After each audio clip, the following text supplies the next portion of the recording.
उस समय की बात है, गोकुल में खुशियों का माहौल था। चारों ओर हरियाली थी, गायें चर रही थी और गोकुलवासी कृष्ण के भजन गा रहे थे।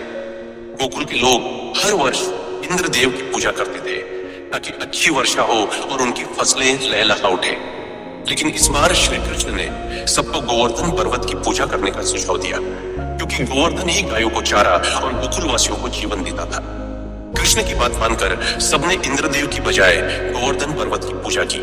यह देखकर इंद्रदेव क्रोधित हो गए। उन्होंने सोचा कि गोकुल के लोग उनका अनादर कर रहे हैं और उन्हें इसकी सजा देनी होगी। तभी इंद्रदेव गोकुल वासियों से नाराज होकर भयंकर बारिश शुरू कर दी। चारों तरफ जल प्रलय जैसी स्थिति हो गई।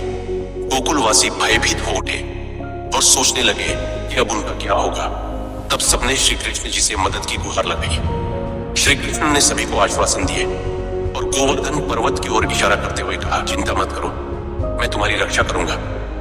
इसके बाद उन्होंने अपने छोटे से अंगूठे पर पूरे गोवर्धन पर्वत को उठा लिया। यह देखकर सभी गोकुलवासी आश्चर्यचकित रह गए। कृष्ण के आह्वान पर सभी गोकुलवासी पर्वत के नीचे एकत्रित हो गए। पर्वत एक विशाल छतरी की तरह उन्हें सुरक्षित रखने लगा और तेज बारिश और तूफान उन तक नहीं पहुंच सका। इंद्रदेव ने देखा कि उनकी शक्तियां इस छोटे बालक पर कोई असर नहीं डाल पा रही है। तब उन्हें समझ में आया कि यह कोई साधारण बालक नहीं बल्कि स्वयं ईश्वर का अवतार है। उन्होंने तुरंत अपनी गलती के लिए श्री कृष्ण से क्षमा मांगी और बारिश रोक दी। इसके बाद श्री कृष्ण ने गोवर्धन पर्वत को नीचे रखे और गोकुलवासी खुशी खुशी अपने घरों को लौट गए।